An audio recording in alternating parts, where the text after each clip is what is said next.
y el coeficiente de fricción. ¿Sí está bien claro? Profe, ¿podría explicar eso otra vez, por favor? Listo. Recordamos entonces que la fuerza de fricción es, digamos, bueno, valga la redundancia, es la fuerza que nosotros tenemos que aplicar para poder hacer que un cuerpo se deslice sobre otro cuerpo. ¿Listo? Es la fuerza que yo tengo que aplicar. Mientras que el coeficiente de fricción es un índice de la irregularidad de las dos superficies. Esa es, digamos, que la diferencia entre uno y el otro. Mientras que uno es una fuerza para poder hacer que un cuerpo se deslice sobre otro, el, eh, el, el coeficiente de fricción es un índice de irregularidad de las dos superficies. ¿Ok? Pero entonces, ¿cómo vamos a calcular la fuerza de fricción? La fuerza de fricción se calcula con la ecuación, aquí bien grandote para eso, la fuerza de fricción o fuerza de rozamiento, como le quieran decir, es lo mismo, la vamos a calcular como el coeficiente de fricción multiplicado por la normal. ¿Ok? Coeficiente de fricción multiplicado por la normal. Profe, pero luego el coeficiente no era adimensional. Sí, pero la normal sí es una fuerza. Entonces la normal sí tiene unidades, ¿sí? Porque ella es una fuerza. ¿Recuerdan que en qué unidades se mide la fuerza? En newtons. En newtons, correcto. Entonces significa que es como si yo estuviera multiplicando 4 por 4, que sería el coeficiente de fricción, multiplicado por una cantidad, ¿sí? Digamos, por poner alguna cifra, 10 newtons. Pues eso me daría 40 newtons, ¿sí? Porque ya sabemos que el primer valor no tiene ninguna unidad. ¿Listo? Ya ahorita vamos a ver entonces, listo, porque nosotros cuando vimos la normal dijimos qué era y cómo se comportaba, pero realmente no vimos cómo se calculaba. ¿Ok? Y no vimos cómo se calcula sencillamente porque la normal no tiene una fórmula. ¿Listo? No hay fórmula para calcular la normal. Ahí es un procedimiento. Y vamos a ver ahorita cuál es la diferencia entre lo que sería una fórmula y lo que sería un procedimiento. ¿Vale? ¿Hasta ahí está claro?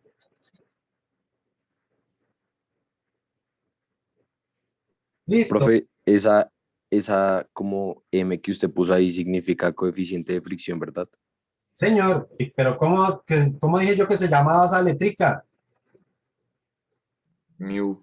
Ah, ok. Entonces vamos a decirle mu. No m, sino mu. Entonces, mu por la normal. ¿Vale? Ok.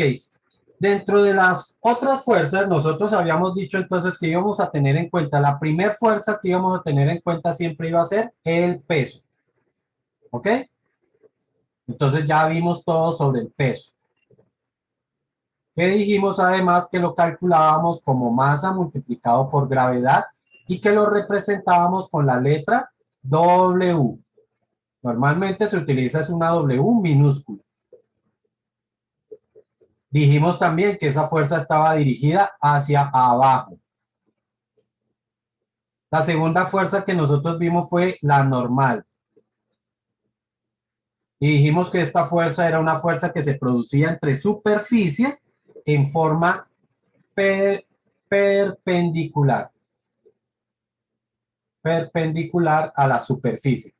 Y que no tiene una fórmula, pero la representamos sencillamente con la letra N. ¿Ok? La siguiente fuerza que vimos entonces es la que acabamos de terminar, que es la fuerza de rozamiento o fricción.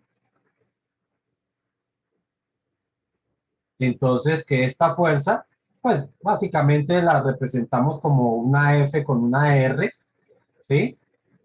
Y esta fuerza entonces estamos diciendo que se va a calcular como mu multiplicado por la normal. ¿Ok? Y esta se produce es en forma paralela. ¿Ok? Así que ya hemos visto tres fuerzas y nos falta una última fuerza que se llama la tensión. Tensión. ¿Ok? Nosotros definimos la tensión como toda fuerza que se realiza a través, ojo, a través de, se realiza a través de un hilo. Y este concepto de hilo se puede extender a una barra o a un cable.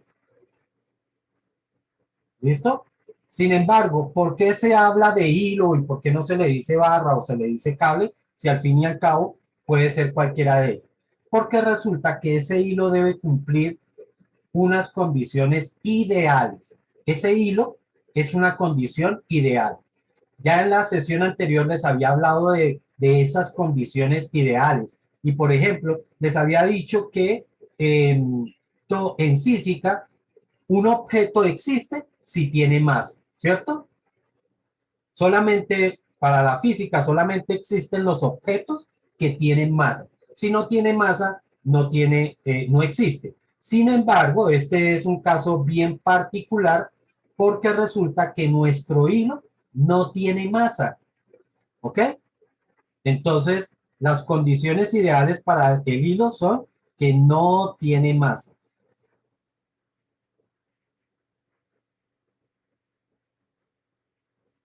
¿Por qué esa condición de que no tenga masa?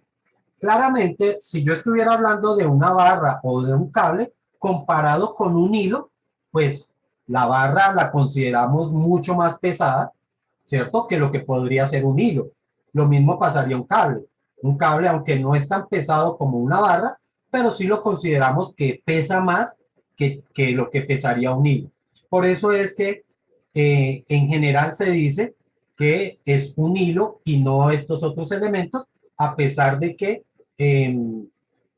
pues, digamos que en los ejercicios podemos considerar también como que puede existir una barra o un cable para producirse una tensión. ¿Listo?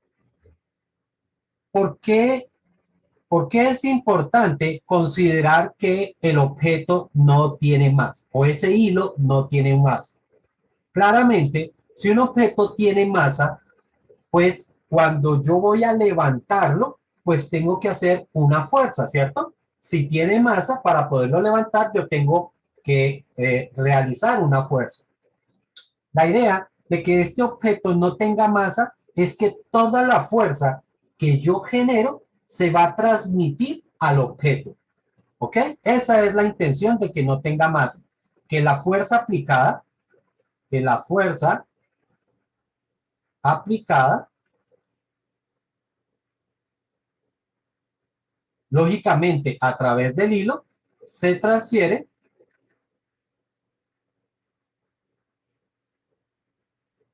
totalmente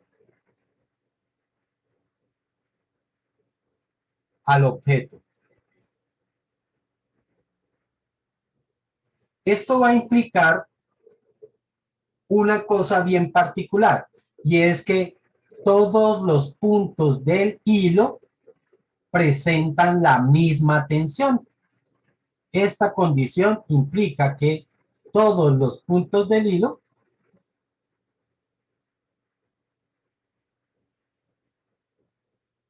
presentan la misma tensión.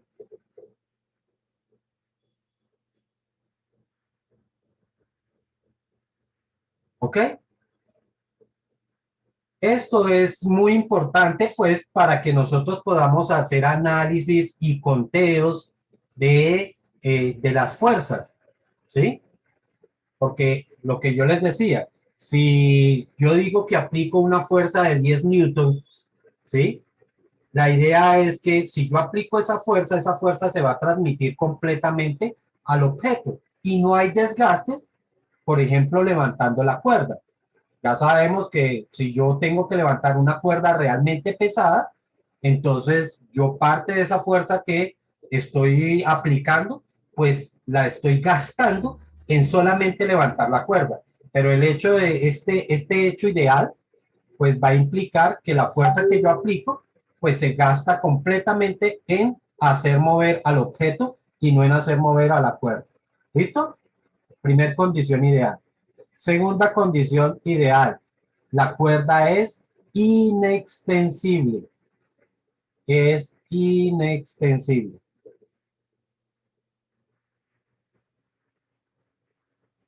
¿Qué significa que no se, que sea inextensible? Sencillamente no se estira. ¿Listo? El objeto o la cuerda no se estira, sino que siempre mantiene su longitud. ¿Ok? ¿Qué implica? ¿Qué implicaciones tiene que sea inextensible? Que todos los puntos del hilo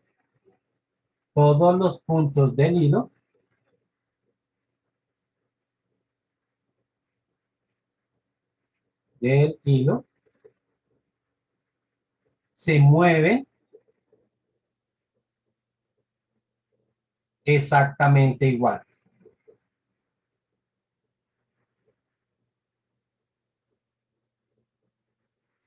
Por ejemplo, eso no ocurre con los cauchos. Ustedes saben que si yo utilizara un caucho para poder hacer mover o para jalar un objeto, entonces yo estoy moviendo un extremo del hilo y el otro extremo se va a quedar quieto. ¿Sí? En un caucho, cuando uno está estirando un objeto, entonces mientras una parte del hilo se está, o mejor, mientras el hilo, el caucho, se está estirando, pues una parte quedaría quieta mientras que yo estaría moviendo. ¿Ok? Entonces, esta condición va a implicar que eso no ocurre, sino que en el instante en que este extremo empieza a moverse, el otro extremo también empieza a moverse. ¿Listo? Por lo tanto, puedo decir que así como muevo la mano, también se va a mover el objeto que yo tenga ligado a través de ese hilo. Todo se va a mover exactamente igual, se mueven con la misma velocidad, se mueven con la misma aceleración. Todos los puntos del hilo se mueven exactamente igual. ¿Ok? Esa es la condición de que sea inextensible. ¿Listo? Y la última condición. Ya hemos dicho que el hilo no tiene masa. Para que no tenga masa es porque es supremamente fino, ¿cierto? Es demasiado delgado. Sin embargo, podemos considerar que el hilo es de alta resistencia.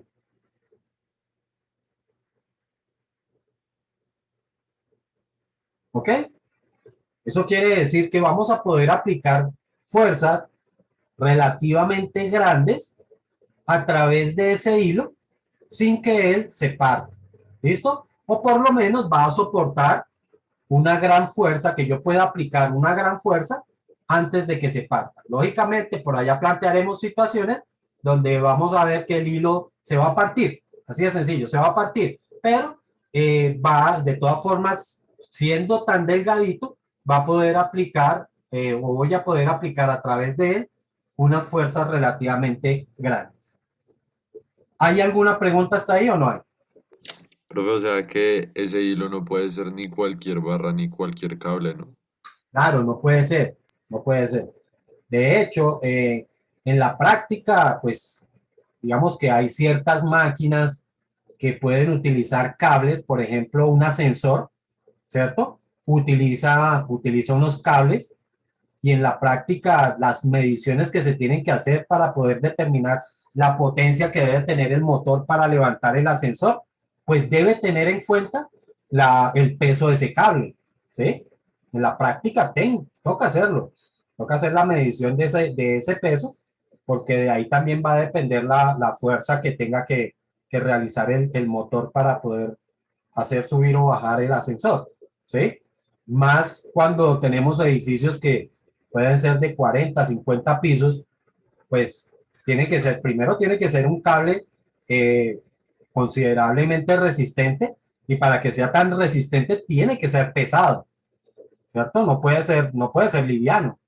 Tiene que ser efectivamente muy pesado y en ese caso los cálculos los tienen que hacer ya considerando efectivamente el peso de ese cable. ¿Ok?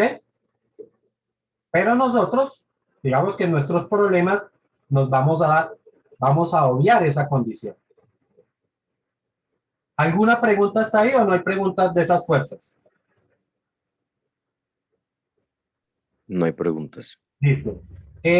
Siempre que consideremos una fuerza que se realiza a través de un cable o de un hilo, siempre vamos a considerar tensión. ¿Listo?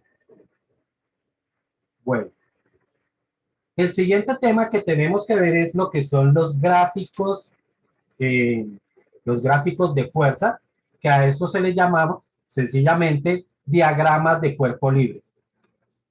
Diagrama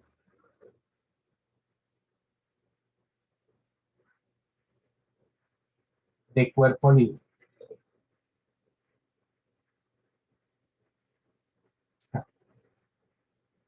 De cuerpo libre.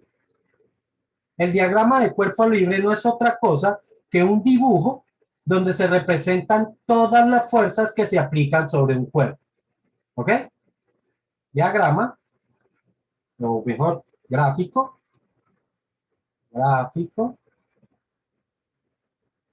que muestra las fuerzas que se aplican. Puede ser que se apliquen o que a las que esté sometido un cuerpo. Digámoslo de esa forma porque yo no necesariamente estoy aplicando una fuerza. Son las fuerzas a las que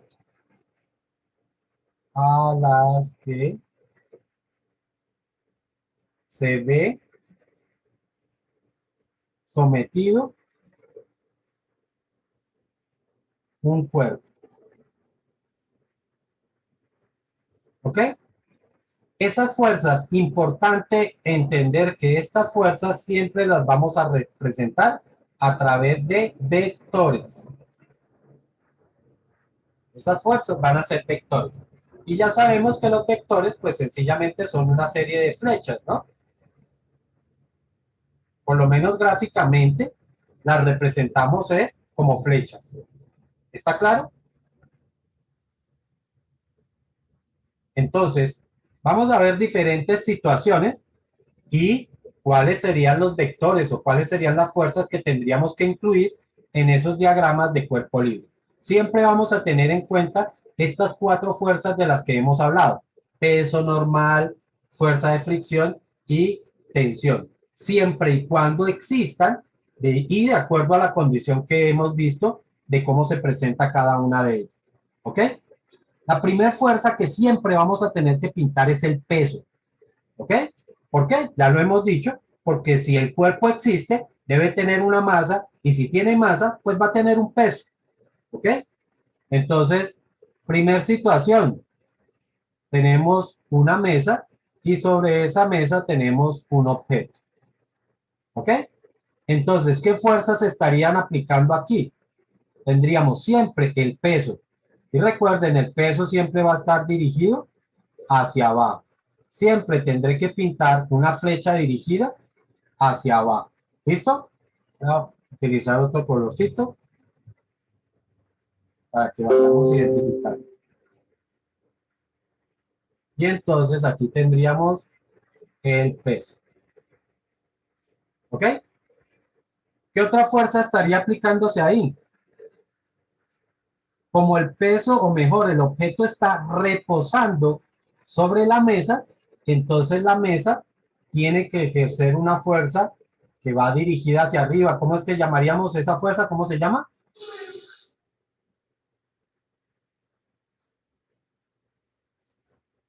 Entonces, este sería el peso. ¿Y la otra fuerza cómo se llamaría? Normal. Acuérdense, normal. ¿Listo? Primer situación.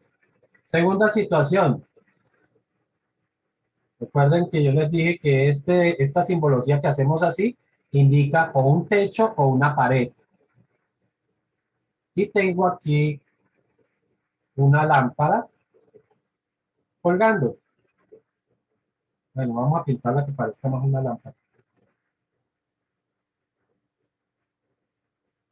Entonces, ¿qué fuerzas estarían actuando sobre la lámpara?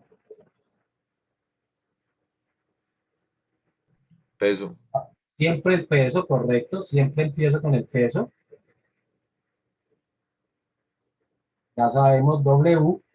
¿Qué otra fuerza estaría actuando?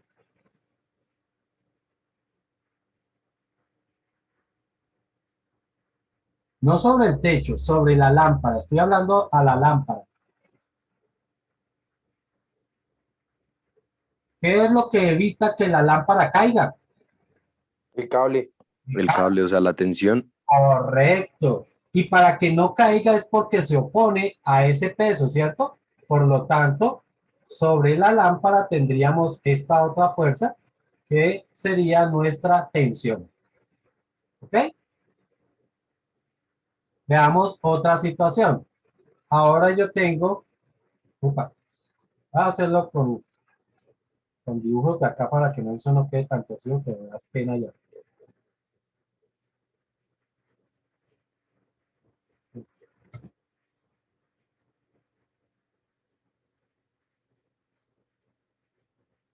Tenemos una superficie, sobre la superficie tenemos un objeto y a su vez ese objeto se encuentra pegado a otro objeto que está colgando de este lado, aquí.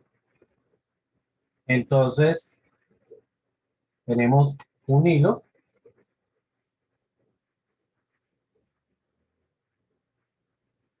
que une los dos objetos.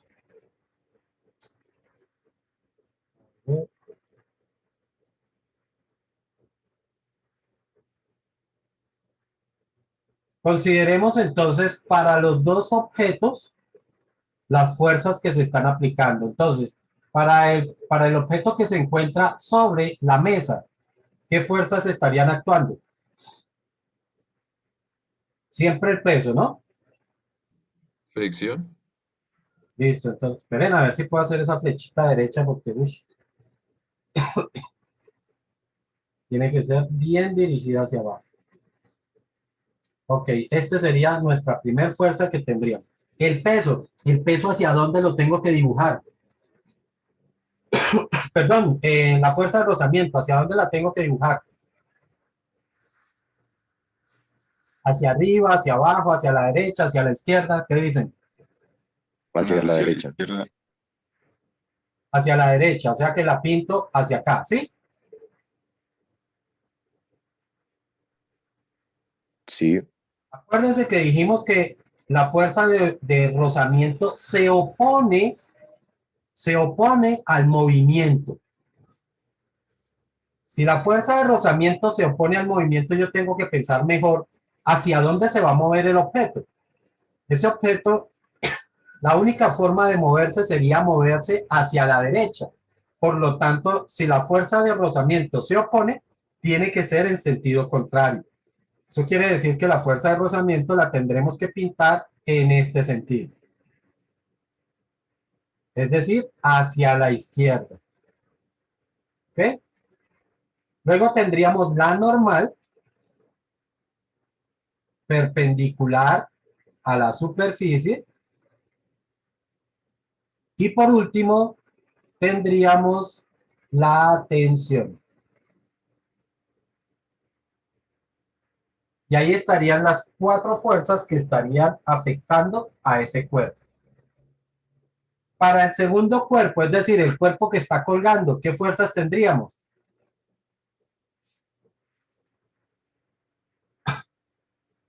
¿Qué dicen? la de peso. Peso, claro, siempre empiezo por ahí, ¿no? Eso. Oiga, pero ¿por qué me cuesta tanto? Peso. ¿Qué otra fuerza tendríamos? Tensión. Tensión. ¿Hacia dónde la tensión? ¿Hacia dónde la pinto?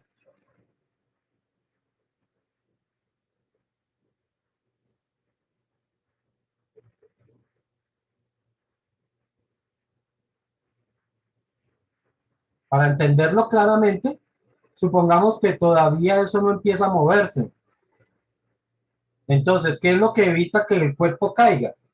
Pues porque se le está aplicando una fuerza hacia arriba, que sería su tensión. De hecho, el objeto podría empezar a deslizarse, podría empezar a caer, pero no va a caer libremente. ¿Por qué? Porque todavía tiene esa fuerza que lo está como reteniendo la caída. ¿Sí? Está reteniendo la caída, por lo tanto no cae libremente. Esa retención pues se da precisamente por la tensión. ¿Está claro hasta ahí? Y vamos a tener una última situación, o mejor, otra situación importante, son lo que vamos a llamar los planos inclinados. ¿Ok? Planos inclinados, pues, que van a ser sencillamente como unas rampas. ¿Ok? Y pues tenemos un objeto deslizándose sobre esa superficie. Como el experimento. Efectivamente, como el del experimento que ustedes van a hacer. Entonces, fuerzas, ¿qué fuerzas tengo que aplicar aquí? Fricción Listo, fricción, ¿hacia dónde? hacia la izquierda. Hacia la izquierda y arriba, ¿no? En ese caso, entonces, la fuerza de fricción la tendría que pintar de esta forma. En ese sentido, porque sabemos que el cuerpo va a tender es a caer, por lo tanto, la fuerza de fricción va en sentido contrario. Fuerza de fricción. ¿Qué otra fuerza tengo que pintar aquí? ¿Con cuál empiezo siempre? El peso. Eso. ¿Hacia dónde el peso? Hacia abajo. Siempre hacia abajo. ¿Qué otra fuerza me falta aquí? Normal. La normal. Recuerden, la normal siempre perpendicular a la superficie. Eso quiere decir que si la superficie se está inclinando, pues la normal también se tiene que inclinar. ¿Ok? En este caso, la normal, Dios, la normal tendría que quedar en este sentido. Ya saben, formando un ángulo de 90 grados con respecto a la superficie. Esos son los casos típicos que nosotros nos vamos a encontrar cuando hagamos diagramas de cuerpo libre. ¿Preguntas hasta ahí?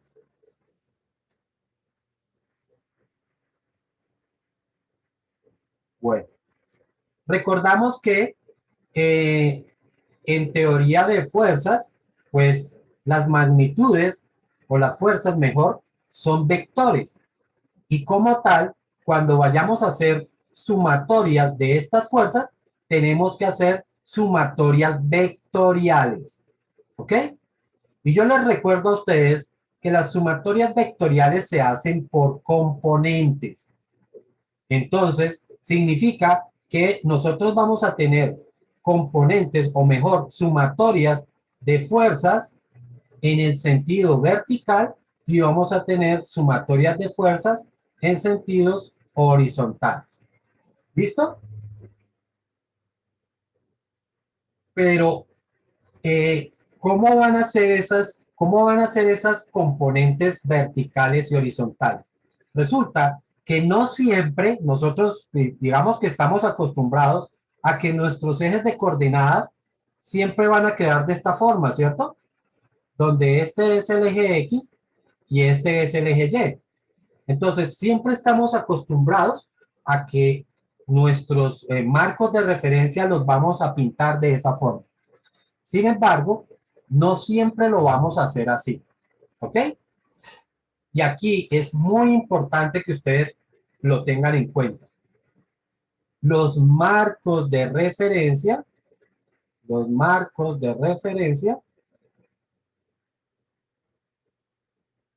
se deben ubicar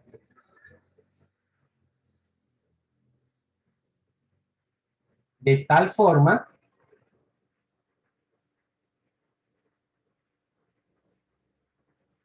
que el movimiento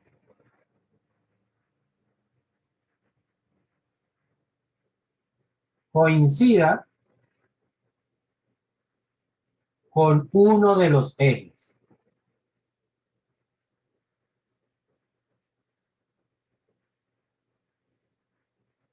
¿Listo?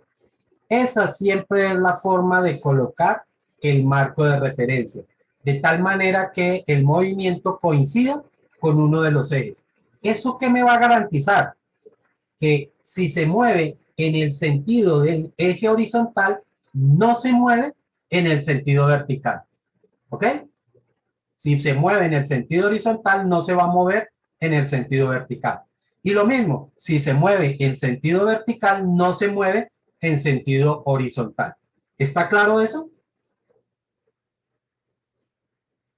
Para situaciones donde los movimientos son efectivamente o totalmente horizontales o totalmente verticales, pues la situación es fácil y colocamos el marco de referencia de esta misma manera. Vuelvo y repito, cuando el movimiento es perfectamente vertical o perfectamente horizontal. Pero en una situación donde tenemos un plano inclinado, ¿cierto? En una situación como esta, un objeto que se desliza, pues realmente tiene dos desplazamientos. Tiene desplazamiento horizontal y tiene desplazamiento vertical. Para evitarnos esa situación, y después lo vamos a ver por qué, para evitarnos la situación de que haya dos movimientos, entonces el marco de referencia también lo vamos a inclinar. ¿Ok? Entonces, ¿qué significa? Que para la primera situación que hemos pintado acá, pues el marco de referencia, a ver con qué color lo pinto, con color verde, el marco de referencia debe quedar así. ¿Listo? A ver si lo hago bien grueso para que vean cómo quedaría el dibujo. El marco de referencia debería quedar así. Este sería, bueno, yo dije el primero. Primero acá. Aquí deberá quedar el eje Y así tendrá que quedar el eje X. ¿Listo? Para la segunda situación, eje Y eje X. Para la tercera, eje eje X. Y ojo, porque el marco de referencia para el segundo bloque es distinto. Para el segundo bloque debe tener su propio marco de referencia. Eje X y eje Y. Pero para la última situación, entonces el marco de referencia debe quedar así. Donde este será el eje X y este será el eje Y. Si ustedes se dan cuenta, en este caso, pues el movimiento solamente va a producirse paralelo al eje X. Con eso ya garantizo de que el objeto no se mueve, no se